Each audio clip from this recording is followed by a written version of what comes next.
বিশ্বজুড়ে দ্রুতই বাড়ছে ডিজিটাল বা প্ল্যাটফর্ম ভিত্তিক শ্রম। আন্তর্জাতিক শ্রম সংস্থা আইএলওর হিসেব অনুযায়ী অন্তত ১৫ কোটির বেশি মানুষ সরাসরি ডিজিটাল প্ল্যাটফর্মে কাজ করেন।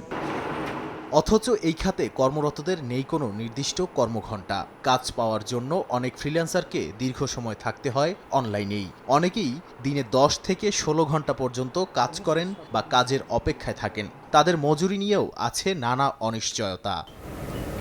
পেমেন্ট ঝুঁকি এই খাতের অন্যতম বড় সমস্যা। অনেক শ্রমিক জানিয়েছেন কাজ শেষ করার পরও ক্লায়েন্ট টাকা দেয়নি অথবা দেরি করেছে। যেহেতু কাজটি আন্তর্জাতিক পর্যায়ে হয়, তাই আইনি পদক্ষেপ নেওয়া প্রায় অসম্ভব।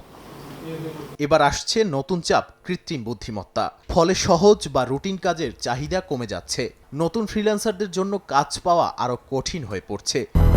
200-র বেশি সার্ভিস ও ফিচারে লেনদেনের সব বিকাশ অ্যাপে সম্ভব। ডিজিটাল অর্থনীতি আজ বিশ্বকে এগিয়ে নিচ্ছে, আর তার পেছনে কাজ করছে এই অনলাইন শ্রমিকরাই। কিন্তু তাদের জন্য এখনও নেই নিশ্চিত ভবিষ্যৎ, নেই মৌলিক সুরক্ষা। নাদিম মারজান, সময় সংবাদ।